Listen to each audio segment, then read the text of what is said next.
देखिए कल हमने अध्ययन किया था स्थिर वैद्युत की इलेक्ट्रोस्टैटिक्स और वैद्युत आवेश इलेक्ट्रिक चार्ज। तो आज हम अध्ययन करेंगे वैद्युत आवेश के प्रकार टाइप्स ऑफ इलेक्ट्रिक चार्ज।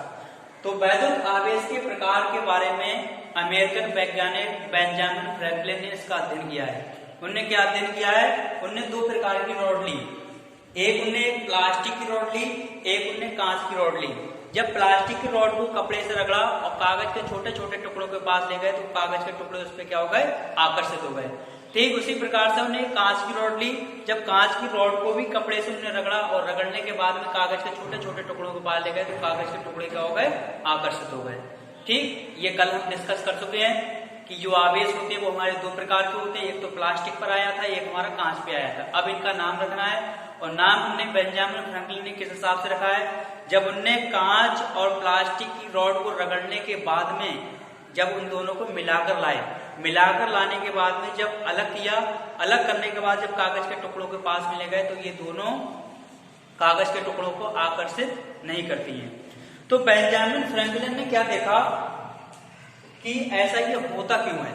जब ये अलग अलग होती है तो कागज के टुकड़ों को आकर्षित करती है, जब इन दोनों को पास पास ले आते हैं, पास पास लाने के बाद में ये टुकड़ों को आकर्षित नहीं करती हैं, जब अलग अलग करते हैं तब भी ये आकर्षित नहीं करती हैं। तो उन्होंने देखा कि मैं एक आपसे एग्जाम्पल पूछता हूं कि एक चीज ये है, एक चीज ये है, ये इस समय आपको दिखाई दे रही है। जब मैं इन दोनों को मिला देता हूं तो ये दोनों संसार से गायब हो जाती हैं। तो बता सकते हो आप? नहीं बता तो मैं बताता हूं। ये केवल वहीं पे पॉसिबल है गणित की प्रक्रिया में। गणित की प्रक्रिया का मतलब है प्लस और माइनस। जैसे हमने मान लिया प्लस के हमने ले लिया एक और माइनस का हमने ले लिया एक, ये इस समय आपको अलग अलग दिखाई दे रहे हैं। जब मैं इन दोनों को मिला देता हूं, जोड़ देता हूं, प्लस का एक माइनस का एक, हमको कितना मिलेगा? 0। ये दोनों आपके संसार से गायब हो गए, रिजल्ट हमको कितना मिला? 0। ठीक इसी प्रकार से बेंजामिन फ्रैंकलिन ने इसकी तुलना, आवेशों की तुलना अपनी गणित की प्रक्रिया में की। तो ये दोनों कैसी पाई गई? सिमिलरिटी पाई गई। इसीलिए उन्होंने क्या कर दिया? इन दोनों का नाम रख दिया, एक का नाम रख दिया प्लस, एक का नाम रख दिया माइनस। मतलब धनात्मक आवेश और ऋणात्मक आवेश। धनात्मक और ऋणात्मक होते कैसे हैं? ये तो हमको पता है कि आवेश आते कहां से हैं कि जब एक पदार्थ दूसरे पदार्थ से रगड़ा जाता है, घर्षण के कारण एक दूसरे में क्या आ जाती है? इलेक्ट्रॉनों की कमी या इलेक्ट्रॉनों की अधिकता। जैसे हमने मान लिया एक पदार्थ हमारा ये है, एक पदार्थ ये है। जब दोनों को हम इस पर रगड़ते हैं, आवेश होता क्या है? जब हम दोनों पदार्थों को आपस में रगड़ते हैं तो एक पदार्थ दूसरे पदार्थ हो जाता है। ये इतनी सूक्ष्म मात्रा में दूसरे पदार्थ पर आता है जो हमारी आंखों से दिखाई नहीं देता है।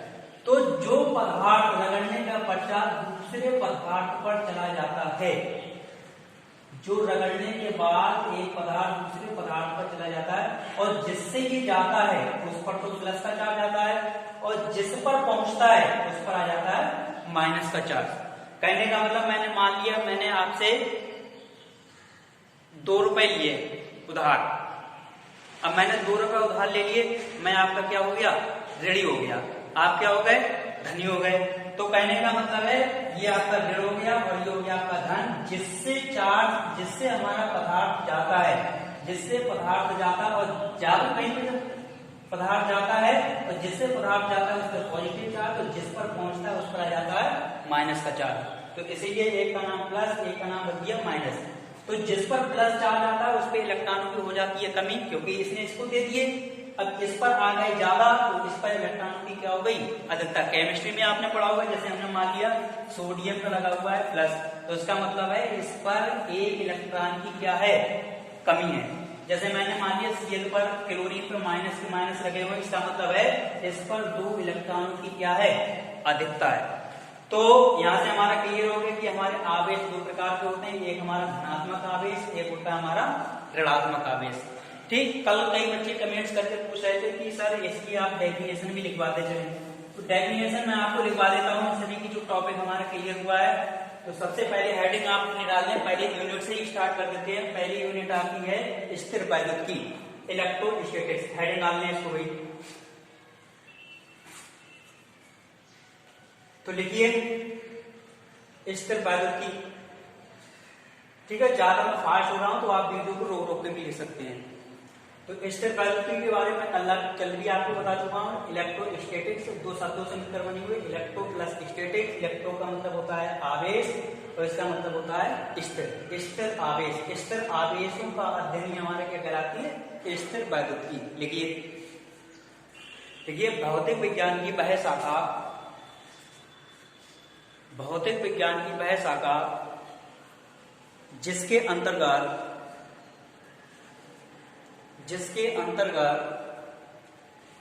स्थिर आवेशों का अध्ययन किया जाता है, स्थिर आवेशों का अध्ययन किया जाता है, स्थिर वैद्युति कहलाती है, स्थिर वैद्युति कहलाती है। ठीक, नेक्स्ट साइड डालो, वैद्युत आवेश, इलेक्ट्रिक चार्ज। वैद्युत आवेश, इलेक्ट्रिक चार्ज। देखिए वैद्युत आवेश, इसके भी बारे में कल आप डिस्कस कर चुके हैं। वैद्युत आवेश क्या होता है? वैद्युत आवेश किसी पदार्थ पर आया हुआ वह गुण है जो दूसरे पदार्थ पर क्या लगा सकता है? बल लगा सकता है। वो बल हमारा आकर्षण का भी हो सकता है, वो हमारा प्रतिकर्षण का भी हो सकता है। तो लिखिए इसमें, देखिए अमेरिकन वैज्ञानिक बेंजामिन फ्रैंकलिन, बेंजामिन फ्रैंकलिन क्या कर रहेगा? बेंजामिन फ्रैंकलिन, बेंजामिन फ्रैंकलिन के अनुसार आवेश दो प्रकार के होते हैं। आवेश दो प्रकार के होते हैं। पहले हेडिंग डालो, धनावेश, पॉजिटिव चार्ज। पहली हेडिंग धनावेश, पॉजिटिव चार्ज। तो धनावेश के बारे में आप पढ़ चुके हैं, जिस पर इलेक्ट्रॉनों की क्या हो जाती है? कमी हो जाती है। तो इस प्रकार उत्पन्न पदार्थ में जो आवेश होता है वो हमारा कहलाता है धनावेश। देखिए इसमें, ये किसी पदार्थ में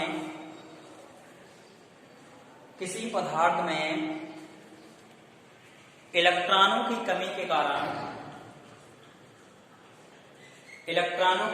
कारण उत्पन्न आवेश को धनावेश कहते हैं। उत्पन्न आवेश को धनावेश कहते हैं।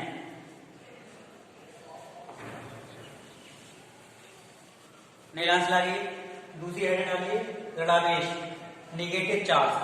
निगेटिव चार्ज क्या होता है? जिस पर इलेक्ट्रॉनों की क्या आ जाती है? अधिकता आ जाती है, वो हमारा कहलाता है ऋणावेश। ठीक, इसका बहुत ज्यादा डीप अध्ययन किया जाएगा न्यूमेरिकल में। लेकिन किसी पदार्थ में इलेक्ट्रॉनों की अधिकता के कारण, किसी पदार्थ में इलेक्ट्रॉनों की अधिकता के कारण उत्पन्न आवेश को ऋणावेश कहते हैं।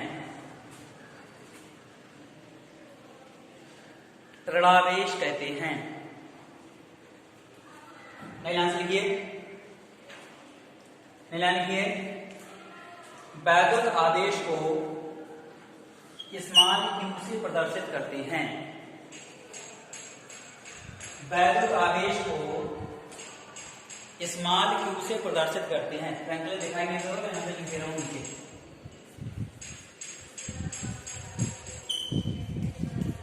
ये लिख लिया, वैद्युत आवेश को स्मॉल क्यू से प्रदर्शित करते हैं। नीला लिखो, वैद्युत आवेश का SI मात्रक, वैद्युत आवेश का SI मात्रक कूलाम होता है। इसका लिखा जाएगा कूलाम, कूलाम होता है। SI मात्रा कूलाम होता है। नीलांश लिखिए, वैद्युत आवेश का CGS मात्रक, वैद्युत आवेश का CGS मात्रक स्टेट कूलाम होता है। लिखा जाए स्टेट कूलाम। स्टेट कूलाम होता है। स्टेट कूलाम होता है। नीलांश लिखिए, एटम्पला लगाइए नीलांश से। देखिए वैद्युत आवेश का सबसे छोटा मात्रक, वैद्युत आवेश का सबसे छोटा मात्रक फ्रैंकलिन होता है। ये लिखा हुआ है, सबसे छोटा मात्रक फ्रैंकलिन होता है। नीलांश लिखिए, एटम्पला लगाइए। नीलांश लिखिए, वैद्युत आवेश का सबसे बड़ा मात्रक, वैद्युत आवेश का सबसे बड़ा मात्रक फैराडे होता है। फैराडे होता है। हो गया? नीलांश लिखिए, नीलांश एटम्पला लिखिए। अगर हमारे आवेश समान प्रकार, मतलब जब समान प्रकार के आवेश, जैसे हमारा प्लस प्लस है, माइनस माइनस है, तो जो समान प्रकार के जो हमारे आवेश होते हैं एक दूसरे को क्या करते हैं, प्रतिकर्षित करते हैं। और विपरीत प्रकार के आवेश, जैसे एक पर प्लस एक पर माइनस, तो ये विपरीत प्रकार के जो आवेश होते हैं एक दूसरे को क्या करते हैं, आकर्षित करते हैं। नीलांश लिखिए, देखिए समान प्रकार के